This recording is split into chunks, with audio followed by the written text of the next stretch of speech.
Le président impérialiste américain Donald Trump a clairement annoncé au monde entier son intention de prendre le contrôle du territoire danois du Groenland. Il l'a dit sans fioriture, il l'a dit sans embâche, il l'a dit sans s'en cacher. Il a affirmé qu'il était important que les États-Unis s'emparent du territoire du Groenland parce que ce territoire est supposément vital et capital pour la sécurité américaine. On sait que par ailleurs le Groenland est bien sûr une immense réserve sous les glaces de pétrole, de gaz et donc potentiellement une source d'approvisionnement envisagée par les États-Unis d'Amérique. Lorsque le président Donald Trump a annoncé cela, il faut rappeler le contexte dans lequel il l'a fait. Il venait de perpétrer le kidnapping spectaculaire du président de la République bolivarienne du Venezuela, son Excellence le camarade Nicolás Maduro et son épouse, qu'il a kidnappé donc et transféré aux États-Unis pour les soumettre au tribunal de New York dans des conditions ubuesques. L'accusation principale formulée par Donald Trump était que le président Maduro serait à la tête d'un cartel de la drogue qui acheminerait des masses de cocaïne aux États-Unis et abrutirait donc le peuple américain. À peine 100 membres de la garde présidentielle bolivarienne du Venezuela massacrés. Le camarade président Nicolás Maduro et son épouse, enlevés, exfiltrés vers les États-Unis, que la justice américaine désavouait déjà Donald Trump pour son accusation principale. Les juges américains ont considéré que le chef d'accusation de détention et de direction du cartel du narcotrafic du Venezuela n'était pas tenable contre le président Nicolás Maduro. Ils ont eux-mêmes ainsi déjà désavoué Donald Trump, car son accusation principale s'est ainsi effondrée. Il apparaît, même aux yeux de la justice américaine, actuellement tétanisée par la brutalité trumpienne, et aux yeux du monde entier, que ce n'est pas pour combattre l'expansion, le partage massif de la drogue aux États-Unis que Maduro et sa femme ont été kidnappés, mais tout simplement parce que, comme l'a avoué Donald Trump lui-même, les États-Unis d'Amérique veulent faire main basse sur le pétrole et le gaz vénézuélien, première réserve mondiale, et ainsi s'assurer un approvisionnement gratuit de leur économie en péril. Mieux, rapidement on a su que c'est parce que le Venezuela avait entrepris de vendre son pétrole et son gaz dans sa propre monnaie nationale, le peso vénézuélien, et en yuan et en rouble, qu'il devenait très important, tout naturellement, pour Donald Trump et les multinationales impérialistes américaines qui le soutiennent, de faire main basse afin de contrer l'influence chinoise dans le sous-continent latino-américain. Dans le contexte où Donald Trump était en train de mettre la main sur les réserves pétrolières, croyait-on donc, du Venezuela, vous avez pu observer la solidarité de ses alliés de l'OTAN, de ses alliés européens. Ils étaient tous contents.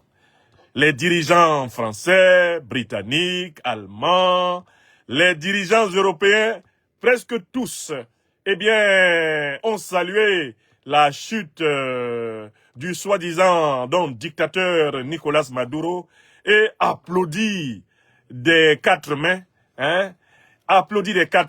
l'acte supposément de bravoure de l'impérialisme américain s'emparant d'un chef d'État au mépris tout naturellement du droit international. Quelques-uns ont fait entendre un petit son de cloche différent, estimant que quand même il y avait eu une violation du droit international, même si on n'a pas à pleurer sur le sort de Nicolás Maduro. Dans tous les cas, on a observé même l'euphorie d'un certain Volodymyr Zelensky, qui a dit que si Donald Trump était capable d'arrêter le supposément dictateur du Venezuela, il était possible que Donald Trump étende sa méthode à celui qui est supposé être le dictateur de la Fédération de Russie, Vladimirovitch Poutine. Et l'Occident exultait. L'Occident politique était heureux et fier. heureux et fiers de cette humiliation supplémentaire infligée au Sud global. On était très contents de se rendre compte que l'oncle Sam, le grand frère Yankee, était capable de faire toujours la police, la gendarmerie et même l'armée partout sur la terre. Et qu'aucun chef d'État, en dehors tout naturellement des sacro-saints chefs d'État européens, n'était à l'abri d'un tranquille kidnapping, d'un enlèvement en plein jour et d'une déportation à New York. Ah, que c'était beau! L'oligarchie néocolonialiste et impérialiste blanche occidentale exultait de gloire. Sa domination, son hégémonie, massivement contestée par plus des 3/4 de la planète, semblait reprendre un baume au cœur. Qu'est-ce que c'était beau pour eux! Nicolas Maduro, en survêtement Nike, menotté, traîné par la DEA américaine, traité comme un grand voyou, traité comme un bandit de grand chemin, c'était une espèce d'avertissement aux 3/4 de la planète et à plus de 3/4 des chefs d'État du monde. Voyez comment on traite Maduro et vous comprendrez que c'est ce qui peut vous arriver. Dans la foulée, un Donald Trump euphorique, littéralement sur ses nuages de grandeur absolument artificielle, annonçait qu'il se comporterait de la même façon envers les dirigeants de Cuba. Il menaçait le président colombien en lui demandant de surveiller ses fesses. Il menaçait tout naturellement le président de la Bolivie. Il menaçait toute l'Amérique latine. N'oublions pas que le même Donald Trump avait déjà promis au Canada de l'intégrer de gré ou de force dans la fédération américaine dans les prochains jours. Mais cette euphorie occidentale, cette espèce de satisfecit, cette espèce de complicité criminelle des plus grands dirigeants occidentaux envers Donald Trump dans le hold-up, l'enlèvement, le kidnapping et le coup d'État organisé contre Maduro au Venezuela a été de courte durée. Car dans la foulée, Donald Trump annonçait tout naturellement son intention d'annexer le Groenland. Le Groenland qui fait partie du territoire du Royaume du Danemark, le Groenland qui fait partie de l'Union européenne. Or, en fait, rien que cette annonce était une déclaration de guerre de l'Amérique de Donald Trump contre l'Union européenne, puisque le Groenland et le Danemark font partie de l'Union européenne. Annoncer qu'on va annexer, une partie du Groenland, du Danemark, c'est annoncer qu'on va annexer l'Union européenne. Et là, tout d'un coup, levé de bouclier des dirigeants européens qui se sont rendus compte que les méthodes employées par Trump contre le Venezuela, le Cuba, les méthodes employées par Trump contre la Colombie, les méthodes qu'il emploie contre l'Amérique latine peuvent désormais être employées contre les Européens eux-mêmes. Tout d'un coup, l'Europe se réveille et se découvre colonie, militaire américaine. Faut-il le rappeler? Le Groenland est déjà sous occupation militaire américaine. Et pour ceux qui ont des problèmes de mémoire, rappelons quelle est l'étendue de l'occupation militaire de l'Europe par les États-Unis. Les Européens sont de grands dormeurs qui ne savaient pas ce que tout le monde doit savoir sur des bases simples de la connaissance scientifique, à savoir que l'Europe est une colonie militaire des États-Unis. C'est pas bien compliqué. Donnons l'information exacte à la population, européenne et mondiale. Donnons l'information exacte à la population européenne et mondiale. Où sont les forces américaines déployées en Europe? Quelles sont les forces américaines déployées en Europe? Il faut savoir que dans les années 50, il y avait 475 000 soldats américains en Europe.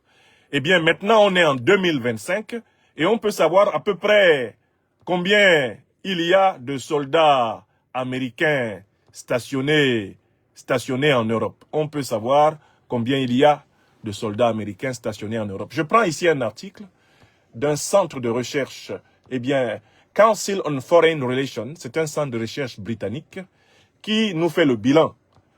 C'est un article écrit par Molly Karloff, Benjamin Harris et Abby McGowan. Where are US forces deployed in Europe? Où les forces américaines sont-elles déployées en Europe? US forces have been stationed in and deployed to Europe since the end of World War II.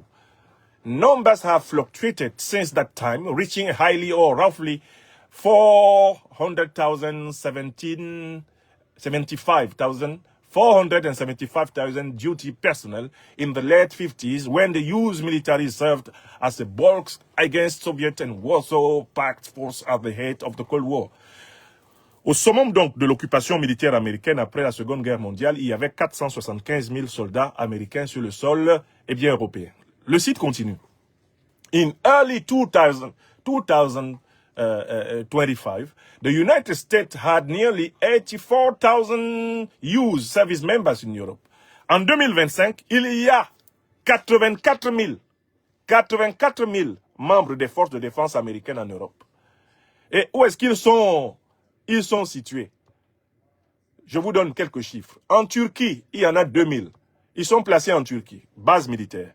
Base militaire, eh bien, base militaire en Grèce, base militaire au Kosovo, base militaire en Roumanie, base militaire en Hongrie, base militaire en Slovaquie, base militaire en Lituanie, en Estonie. Par exemple, en Pologne, il y en a 14 000. En Italie, il y en a 13 000. En Allemagne, il y a 39 000 membres des forces de défense américaines. Au Royaume-Uni, il y a 10 000 membres des forces de défense américaines. Ils sont présents aux Pays-Bas, ils sont présents en Belgique, ils sont présents en Espagne, ils sont présents au Portugal, ils sont présents en Norvège et ils sont présents en Estonie, ils sont présents au Greenland. Donc, voici des Européens qui, au mois de janvier 2026, font semblant de découvrir qu'ils sont une colonie militaire américaine. More than 40 US military bases span the continent, from the northwestern Greenland to Turkey's border with Russia.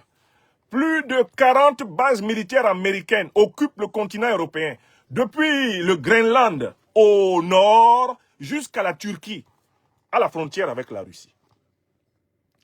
C'est très marrant. Je me demande qu'est-ce qu'on enseigne à ces dirigeants occidentaux.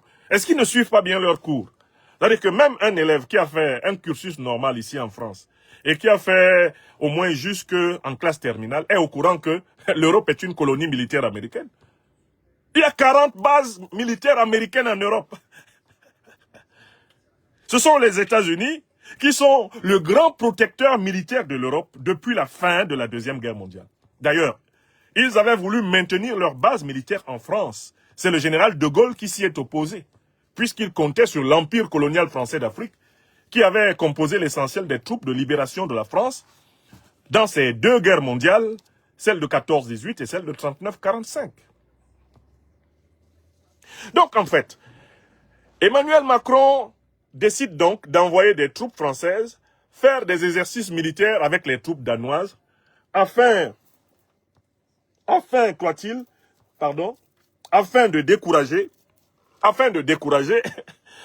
décourager Donald Trump, qui a annoncé son intention, eh bien, d'annexer le Greenland aux États-Unis. Mais écoutez, soyons sérieux. Mais Emmanuel Macron, président de la République française, ne voit-il pas que l'Europe est sous occupation militaire américaine? Mais quelle est la force militaire principale dans le territoire européen? C'est l'armée américaine. Et cette présence militaire américaine, elle est placée sous le chapeautage de l'organisation militaro-politique principale de l'Occident, l'OTAN. Et on sait très bien que les Américains sont les patrons de l'OTAN. Et que toutes les autres puissances européennes, occidentales, sont soumises au commandement américain. L'Amérique est le commandant militaire du grand bloc occidental. Là-dessus, il n'y a quand même pas de débat. Et l'Occident est militairement occupé par les États-Unis. Voici des gens qui sont sous occupation militaire. Voici des gens qui sont une colonie militaire américaine et qui découvrent. Ils découvrent en 2026 que, en fait, les États-Unis ont le pouvoir de faire ce qu'ils veulent en Europe. Mais on occupe la Turquie militairement, la Grèce, le Kosovo, la Hongrie, la Roumanie, la Slovaquie, l'Italie, la Lituanie. On occupe l'Estonie. On occupe maintenant la Finlande, on occupe la Norvège, la Suède, on occupe l'Allemagne, on occupe le Royaume-Uni, on occupe les Pays-Bas, on occupe la Belgique, on occupe l'Espagne, on occupe le Portugal. Diantre, on occupe même le Groenland là. La principale force militaire au Groenland, c'est l'armée américaine. En quoi Donald Trump nous apprend-il quelque chose de nouveau? Quand il dit qu'il veut prendre le Groenland, en réalité, il fait juste, en fait, il fait état de quelque chose qui est déjà fait, puisque le Groenland est militairement occupé par les États-Unis. Alors donc, la grande question est la suivante. Alors qu'Emmanuel Macron sait très bien que l'Europe tout entière est une colonie militaire américaine, que les États européens sont des vassaux des États-Unis, il le sait. Hein? Emmanuel Macron sait ce que dit François Hollande. Attendez, on donne la parole à François Hollande. Monsieur Hollande, venez ici, dites-nous comment Donald Trump se comporte envers vous. François Hollande va nous dire comment Donald Trump se comporte envers eux. C'est important que vous sachiez. Je vais juste essayer d'alimenter un peu une machine pour pouvoir donner la parole à François Hollande. François Hollande est un ancien président de la République française. Lui, il sait il sait qui est Donald Trump. Et il le dit. Alors, qu'est-ce que Donald Trump fait? Et lui, il était président de la République française, il n'a pas sorti la France de l'OTAN, hein, alors qu'il savait que les présidents américains commandent en réalité aux armées françaises à travers l'OTAN. Allez, alors, très bien. Hop, hop, hop, hop, hop. On va ici donner la parole à François Hollande. J'ai beaucoup aimé son intervention. Monsieur Hollande, oui, que dites-vous? En ce début d'année, Ouais. la France, elle doit s'exprimer fortement et clairement. Et sur ce qui vient de se passer au Venezuela, qui est une atteinte au droit international et à la souveraineté d'un pays, même si ça n'excuse en rien les comportements de Maduro, et sur ce qui se passe aujourd'hui sur la question de l'Ukraine. Il faut absolument que l'Europe soit du côté de l'Ukraine à travers cette coalition des volontaires, quelle que soit la position des Américains. Et en réalité, la vraie question qu'on doit se poser en ce début d'année, c'est est-ce que les États-Unis de Donald Trump sont des alliés de l'Europe ou au contraire des agents de déstabilisation de ce qu'a été la relation transatlantique. Ma réponse, c'est que face aux provocations, aux outrances de Trump, mais aussi à des atteintes aux droits, à des menaces qui pèsent, y compris sur le Groenland, la France, l'Europe doivent montrer leur autonomie, voire même leur indépendance dans les choix qu'ils ont à faire, et sur le plan diplomatique et sur le plan militaire. Bon, je vous le fais écouter encore avec l'image. Et sur ce qui se passe aujourd'hui. Hop. Je vous le fais écouter encore. Parce que c'est vraiment là toute l'hypocrisie des dirigeants européens qui se... La France, elle doit s'exprimer fortement et clairement. Ouais. Et sur ce qui vient de se passer au Venezuela, qui est une atteinte au droit international et à la souveraineté d'un pays, même si ça n'excuse en rien les comportements de Maduro. Et sur ce qui se passe aujourd'hui sur la question de l'Ukraine, il faut absolument que l'Europe soit du côté de l'Ukraine à travers cette coalition des volontaires, quelle que soit la position des Américains. Et en réalité, la vraie question quelle que soit la position des Américains. Et en réalité, la vraie question qu'on doit se poser en ce début d'année, c'est est-ce que les États-Unis de Donald Trump sont des alliés de l'Europe ou au contraire des agents de déstabilisation de ce qu'a été la relation transatlantique. Ma réponse, c'est que face aux provocations, aux outrances de Trump, mais aussi à des atteintes aux droits, à des menaces qui pèsent, y compris sur le Groenland, la France, l'Europe doivent montrer leur autonomie, voire même leur indépendance dans les choix qu'ils ont à faire, et sur le plan diplomatique et sur le plan militaire. Bon, alors, donc, le président François Hollande nous dit que la France, l'Europe doivent montrer leur autonomie par rapport à l'Amérique, par rapport à Donald Trump. Ça veut dire qu'il reconnaît en réalité qu'elles étaient des vassals, non? Parce que s'il faut montrer de l'autonomie, ça veut dire que c'était de la vassalité. Et quand il parle de la relation atlantique, c'est quoi? C'est la soumission, globalement, aux orientations américaines de l'ensemble des pays européens. Depuis la fin de la Deuxième Guerre mondiale. L'OTAN est une organisation qui est chapeautée par les États-Unis d'Amérique. Les États-Unis d'Amérique commandent à l'OTAN. Et toutes les armées des pays de l'OTAN agissent sous le commandement américain. C'est l'Amérique qui coordonne la défense de l'Occident depuis la fin de la Deuxième Guerre mondiale. Donc quand François Hollande dit que il s'agit maintenant d'affirmer l'autonomie et l'indépendance de la France, quand il soutient en quelque sorte Macron, lorsque Macron envoie quelques dizaines de soldats au Groenland, pour essayer, pour ainsi dire, de contrer le projet de Trump d'annexer le territoire. En fait, il y a un autre message.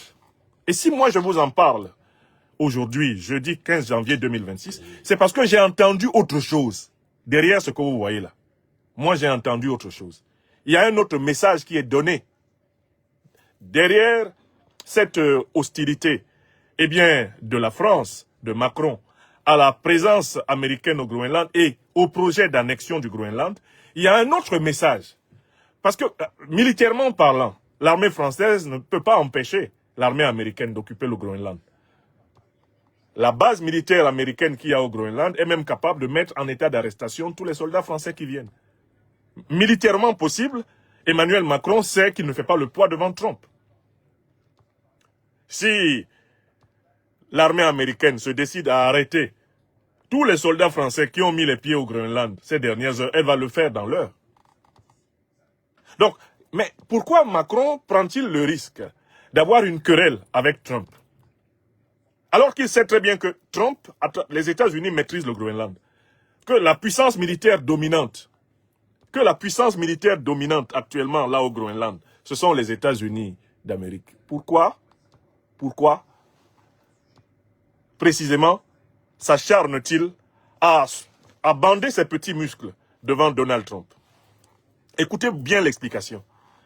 La raison est toute simple, c'est que si on laisse Donald Trump s'emparer du Groenland comme il le fait, mais pourquoi est-ce qu'on empêcherait Donald Trump d'envahir, par exemple, les Dom-Tom, en fonction des intérêts des États-Unis? Pourquoi on empêcherait Donald Trump d'entrer et de prendre la Guadeloupe? Comment on l'empêcherait?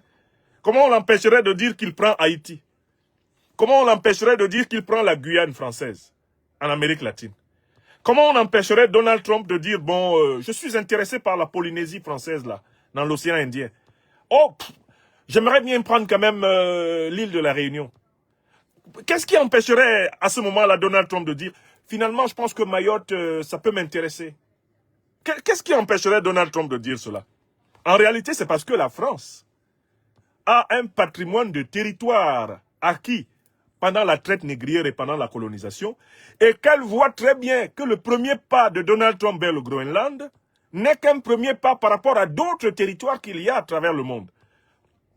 Comme la France est une puissance qui est fortement présente par des micro-territoires dans les océans Atlantique et Indien, elle voit très bien que laisser Donald Trump s'emparer tranquillement du Groenland, ce sera ouvrir la porte à la perte de plusieurs de ces territoires et départements d'outre-mer qui peuvent de la même façon intéresser Trump. Vous avez vu que Trump dit que Cuba doit faire les 4 volontés des États-Unis. Trump dit que la Bolivie doit faire les 4 volontés des États-Unis. Que la Colombie doit faire les... Il les considère comme des provinces américaines. Trump considère que le Canada est une province américaine. Trump considère que le Groenland est une province américaine, si ce n'est réel, du moins potentiel. Donc, pourquoi Trump ne se lèverait pas pour dire Haïti, je prends? Pourquoi il ne se lèverait pas pour dire je prends la Guadeloupe, je prends la Guyane française, là, qui est sur les flancs du Brésil, je prends. D'autant plus qu'il y a de l'or là-bas, je prends. Pourquoi est-ce qu'il ne se lèverait pas pour dire mais je prends la Réunion, je prends Mayotte? Pourquoi il ne prendrait pas la Nouvelle-Calédonie? Pourquoi il ne prendrait pas la Polynésie? Pourquoi il ne prendrait pas n'importe quel territoire du monde où il y a une armée plus faible que lui? Voilà le véritable enjeu du réveil. Le réveil tardif des dirigeants français, le réveil tardif de Macron, le réveil tardif de Hollande, c'est qu'ils viennent de se rendre compte que, en fait, Trump peut déposséder la France. Parce que pour le moment, le Groenland, là, c'est même pas un territoire, c'est juste un territoire européen et danois.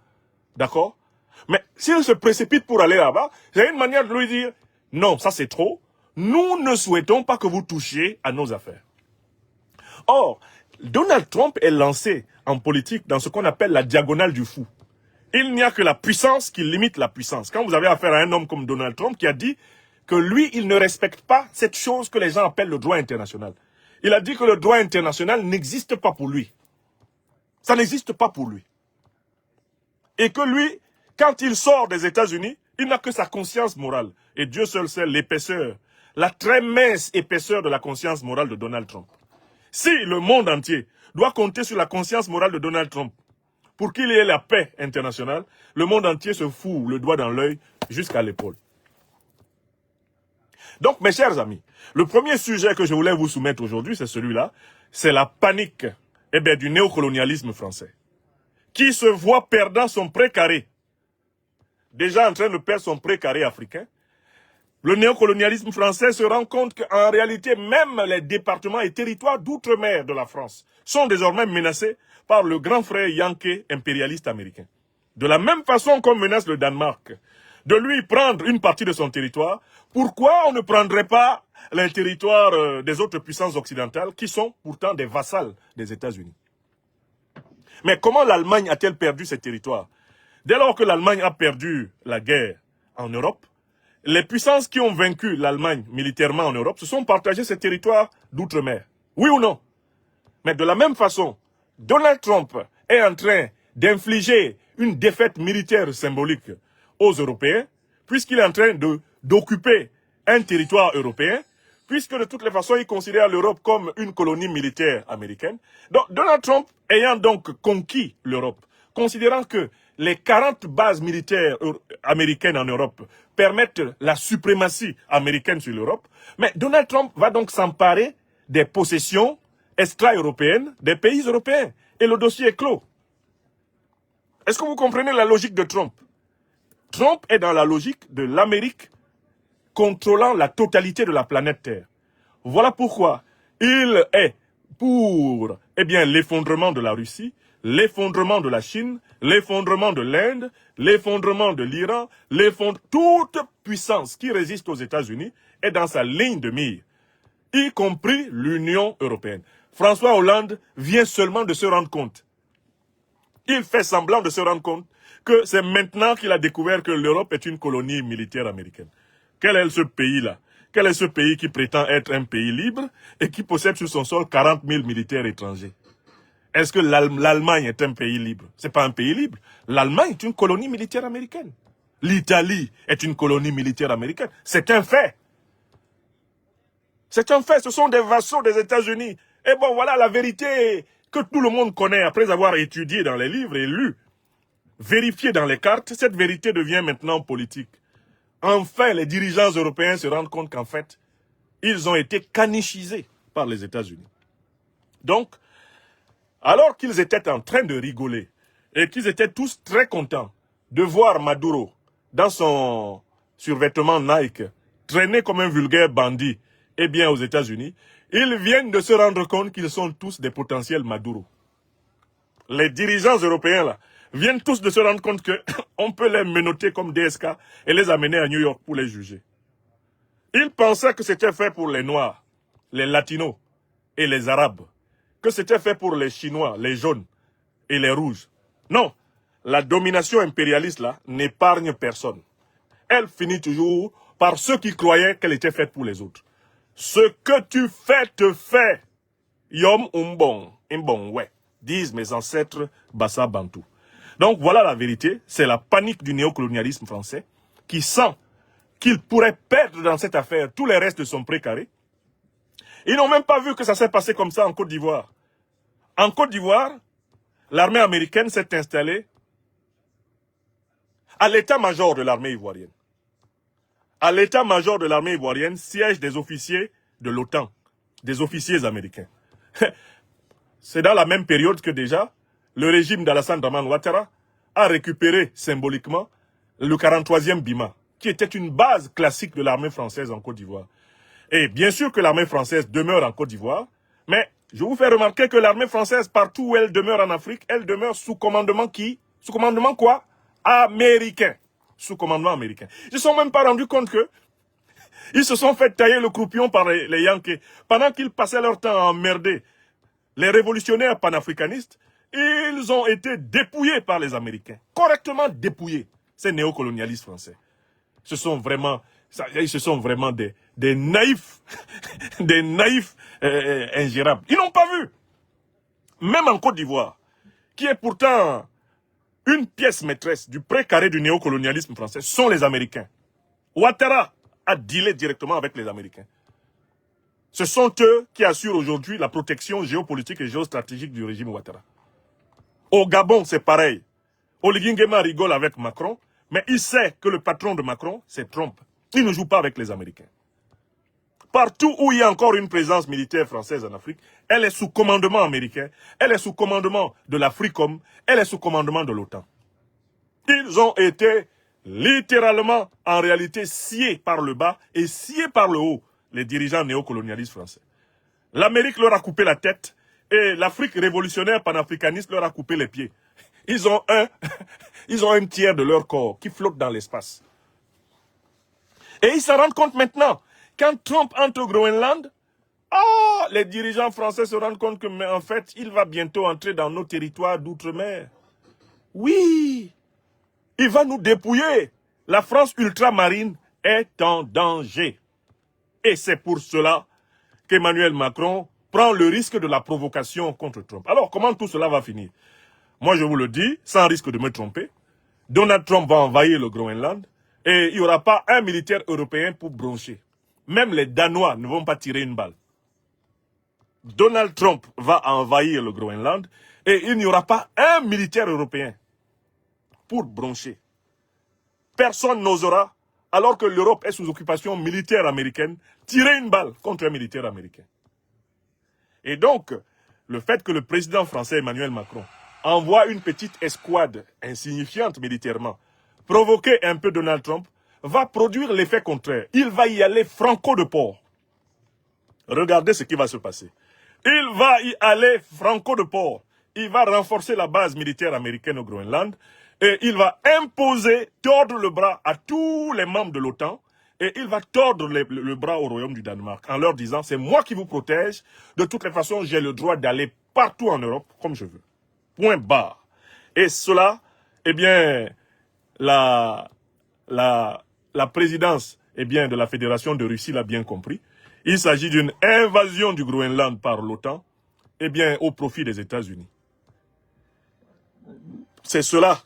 Et donc, les exercices militaires artificiels auxquels participent la France, le Danemark, etc., ne sont pas de nature à empêcher Donald Trump de réaliser son programme.